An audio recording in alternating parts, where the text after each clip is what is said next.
One of the things I do want to say is that one of the things my dad always told me was, if it ain't fixed, I mean, if it ain't broke, don't fix it, right? And this is one of these times where I kind of feel like where I've always tried to be like the Billy Graham side, you know, and always follow what my dad said. But this is one of those times where we've kind of venturing into this space where there's nothing necessarily broke, I think, with our residential experience, but there are some opportunities, I think, that we've seen that we can improve it. And one in particular is the new residence hall that we're building, the Global Leadership Center. And we're very excited about that. It's the first new residential building that we have on campus since about the late 1980s. And there's some really, I think, incredible features that students will be able to participate in. And before I go into that, though, I do want to just mention, I just wanted to say thank you in particular to Anna for being here, because today is her birthday as well. So, what a sacrifice she's making here. So let's just start, though, with our mission statement. So Westmont College is an undergraduate residential Christian liberal arts community serving God's kingdom by cultivating thoughtful scholars, grateful servants, and faithful leaders for global engagement with the academy, church, and world. And you probably noticed there were a few words that were highlighted differently in there, which was residential and global engagement. And what we're excited about with the Global Leadership Center is an opportunity to really combine the global experience for students and their residential experience, which we feel are both hallmarks of a Westmont education. And Anna's going to talk a little bit more about how we're going to do that programmatically. I'm going to speak just a little bit about the building itself. You probably noticed where it's being built over next to Van Kampen Hall. This is a architectural rendering of what it could look like, but what you'll see is that there's a main building here where there's no residential space except for right there is where Anna and her family are going to live. And then over there, just to situate it, is where Van Kampen Hall is right now. And then it'll have these two residential spaces. Both these are 2 stories where students will not only live, but they'll also, each one of these sections, that one there and then over there in the middle, will be kind of a community space with kitchens and that sort of thing. I'll explain a little bit more in a second. So this was a picture that was actually taken last fall, but it gives you a little bit of an idea of, that was the pouring, that was the start of the pour, the foundation of the one residential wing, and that's Van Kampen Hall right there. So it gives you a little bit of a sense of where it's located and the location. That's just the kind of overview there as well. And you can see, I wanted to show you this just because that's Van Kampen Hall there, and you can see just in comparison the size of the hall. This will be square footage wise one of our largest residence halls on campus, even though it's housing actually less students than Van Kampen. Why is that? Well, because students are going to have. This is the kitchen area that I was talking about. So these rooms here. So these are double rooms, and then the main kitchen area, which I'll share more about. The kitchens are designed unlike any other residence hall kitchens on campus. So each section will have its own kitchen. So there'll be four total kitchens. Each kitchen will have 3 different workstations, so 3 different stoves and ovens, sinks. And the plan is to allow students to be completely off the meal plan if they want to. So it provides some more independent living for them. There's also 2 dishwashers, so hopefully the dishes will get cleaned too. That'll be one of probably the biggest challenges that Anna may have as the resident director, is keeping the kitchens clean. But you'll see too, there's 2 kind of commercial size refrigerators that'll be there, and what you can't totally see on the side over there is that there'll be a wall of cabinets, lockable cabinets, that each room will have a cabinet that they'll be able to keep food in, non-perishable food in, that they can lock and keep secure. And so we really have kind of designed this in a way for students, for this to be kind of a workable kitchen for them that they'll be able to use throughout their time living there. They're not required to be off the meal plan, but it certainly gives them the option to do that.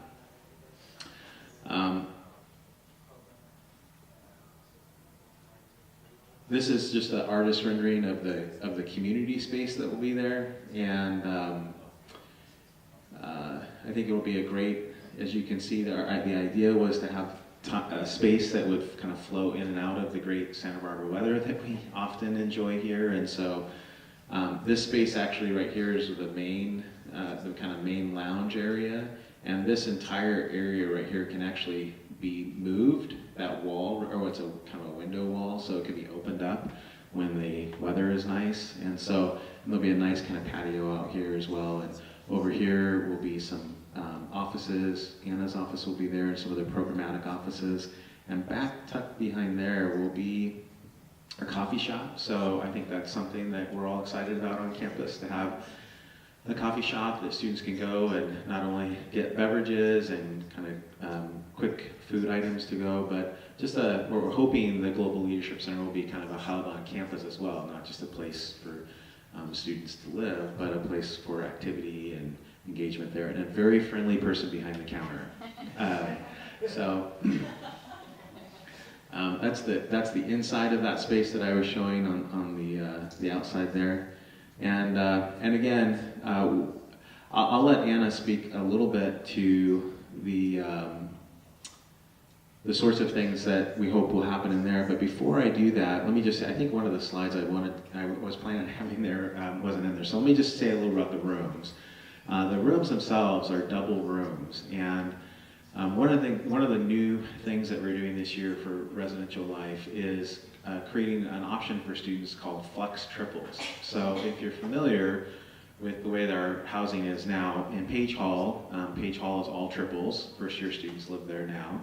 And then Van Campen Hall is all triples. And then Armington has, I think, 14 triples. VK has some triples. Not VK, Emerson has triples. And what we've decided to do, and the genesis of this was kind of as we were developing the Global Leadership Center, is we set up the GLC so that it could be double rooms. They have their own bathroom, so it's a little more, again, independent living. But there's 3 closets, and the reason that we did that is so that students could, if they wanted to either in the fall or the spring semester, have someone else live with them during that time as well. One of the things that we found is we have so many students that participate in off-campus programs, and what that does, it's a great thing. We encourage that, we want that, but it kind of sets them up for not knowing what they're doing in that semester, that they're not off campus. And so, especially in terms of their roommate pairings and things like that, so it gives them a lot of control over being able to, if they have a friend who's off campus in the fall, but they're coming back in the spring, they can reserve a room as a double and then have them be a triple when they come back, or vice versa. They can be a triple in the fall, and if their friend's going off campus in the spring, then they escape what is, I think, for many students, their worst fear, which is getting stuck with a random person, which is exactly what happened for almost all of them their freshman year. But that's something, and it's something that in our surveys to students, that's the thing that they said that they wanted most, was the opportunity to have control over who they live with, and so this creates more of that. So we're actually eliminating all of the triples on campus, except for Van Campen. Van Campen will still stay triples, but any other triples that be on campus for upperclassmen will be because they're choosing to have those, so that's why we're calling flex triples. And so that'll give a lot more flexibility and freedom for students. One of the reasons that we wanted to have the GLC here as well is to give a space for students to land when they come back. And so for students who are participating in off-campus programs as seniors, this is a great place for them to come back, but as we create these flex triples and other flexibility on campus with our residential housing, what we're hoping is that we're creating space for students to come back to too. And Peter will talk a little bit more about this, but our residential program has primarily been a kind of migratory system. So students, let's say they start in Page Hall, and even if they love Page Hall, they want to stay there, or Clark Hall, we kind of kick them out. We say you can't stay there because there's new first years that are coming in.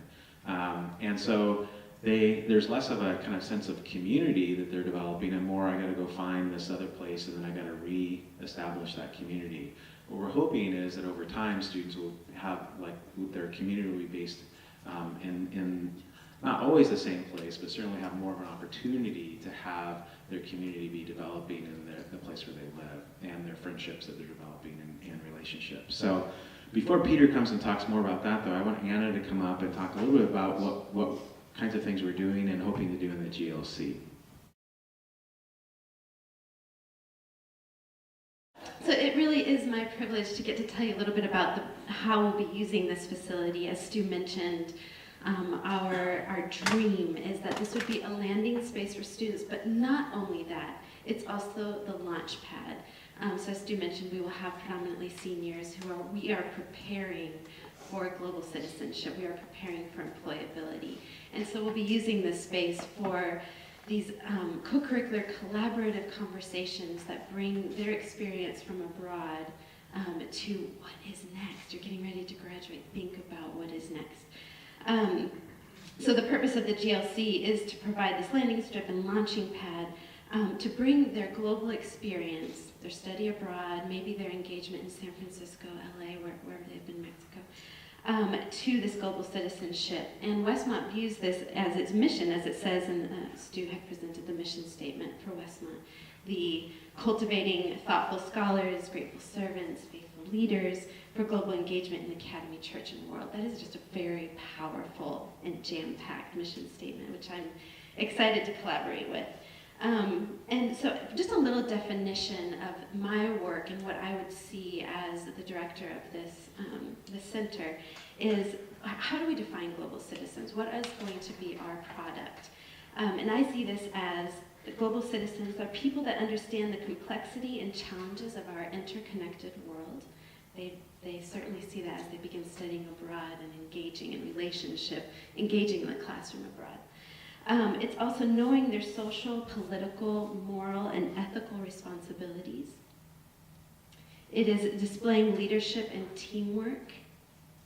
It's solving problems through entrepreneurship and innovation. And you have chosen well to send your child to this college. I'm sure you have been sold on this, you've already bought in.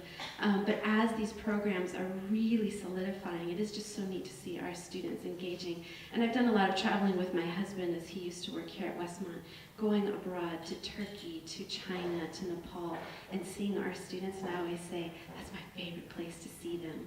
It's when they are engaging cross-culturally, they shine. I'm very impressed, and that also has kept me here for 9 years. So how will we accomplish this in this beautiful space?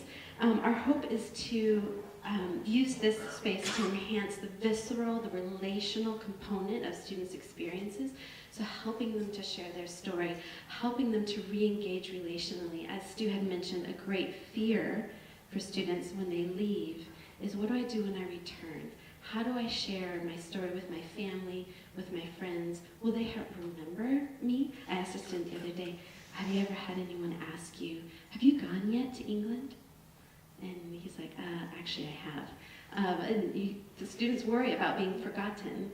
And so we want to help in that welcome back, that re-entry, to help them through the culture shock that many times they experience, the dissonance with what they've seen, and then now how do I apply that to my life back here?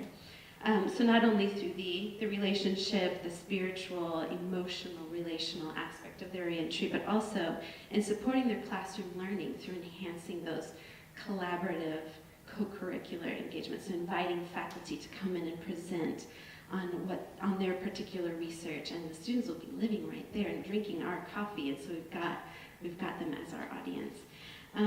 So once again, in sum, this is the trajectory that we see through the GLC. Re-entry, welcome back, bringing awareness to campus. Our students went abroad and learned, how can they bring those lessons back here and impact even those who have not yet gone, and then moving them towards employability, launch, global leadership, and global citizenship. So that is what I see. Stay tuned as we roll this out in the fall. I'm just so excited. Is there anything else you wanted me to touch on, Stu? Does that sound good? So if you have any questions, please feel free to ask me later, and I'll just go ahead and pass this on to Peter. I'm going to talk real briefly about not just the Global Leadership Center, but some other initiatives we're doing on campus to enhance our residential experience, and then we'll have about 5 minutes for questions. So I'll breeze through these. As Stu had mentioned, I think a huge part of our desire for mixed class halls particularly, not just having first year Page, which believe me, I've lived there for 4 years with my family, I've loved it. However, one thing that we see that happens is 200 first years come into Page each year, about the same come into Clark each year, and define their own Westmont experience, because there's no other upperclassmen aside from the 6 RAs or the 6 RAs and Clark as well for about 200 students each. And so that's a lot on the RAs to model what Westmont is about. We're all on upper campus, most of the upperclassmen are on lower campus, so how do we sort of infuse welcome to Westmont? We want to live with you. We want to sort of welcome you into our traditions, our beliefs, our values, and not leave it up to those 200 first years to define for themselves. So I'm very excited to welcome sophomores back into Page, to have Page residents, if they had a really great time in Page, to stay there, to contribute to the next generation of students. So we think that we'll really have those first years feel a lot more integrated to the campus than they currently do. Like Stu said, it gives greater flexibility for our housing choices, especially for students returning from off-campus programs, specifically related to the Flex Triple options. That's not going to just be in the Global Leadership Center.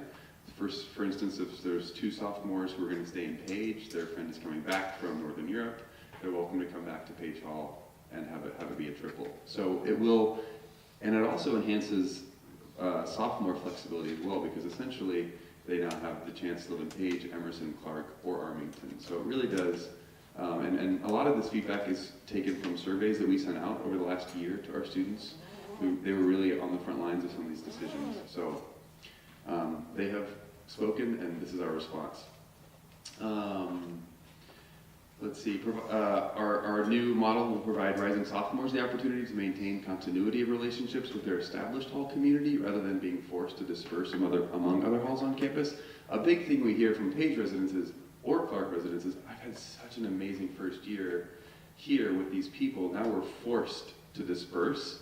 And some people are really excited to disperse. They're not all really wanting to stay, but there are a good amount who want to stay and build on those relationships and invite new upcoming first years into those relationships. So now they will have the choice either to maybe disperse if they like to go down to Armington for a new experience, but they'll also be able to stay and contribute to the ongoing community.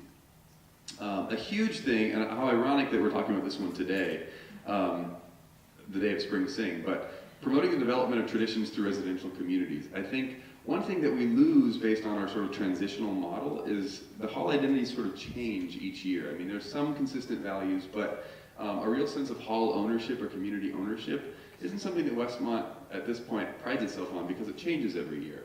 So for example, tonight, Spring Sing happens, Clark men won last year. It's a totally different group of Clark men, so there's not like Clark men have to win every year or Page women. And so we're just excited to sort of see that those traditions continue to form, and how does that pride, that tradition keep someone attached to their community? And so I think we're really excited to start to see those ongoing traditions continue to develop. This last one I'm really, really excited about. We have so many qualified students and such a limited number of leadership opportunities for them at Westmont. So one thing we're really excited about is beyond the RA role within the residence halls, we're creating what we're calling community life councils. So each residence hall is going to have some sort of variation of, we just hired 10 spiritual formation coordinators for next year that are going to be residential, working alongside the Willard Center, helping our students understand the importance of spiritual disciplines, spiritual formation, soul care. How are you sort of understanding the kingdom of God here on earth and having those students be leaders in the community? We're having global reentry liaisons under Anna's incredible direction to sort of say, how do we welcome these students back into each hall, not just the GLC, but the upper class halls as well. We're going to have a new initiative through our Campus Life Urban Initiative Office and Westmont Downtown called the Community Partnership Coordinator, where each hall is going to adopt a local nonprofit social justice organization where students will be able to rally around community support and involvement. That'll be a leadership position within the hall. And then intercultural peer mentors we are hoping to roll out, where we're having student leaders in the hall sort of do some education on how do we relate interculturally? What is the value of multicultural education? Increasing our multicultural competence, our understanding of racial reconciliation. And those hall councils will be led with community partners, but will be based in the residence halls. So we're also going to increase student leadership opportunities outside of just campus life, but bringing more to the residential experience as well.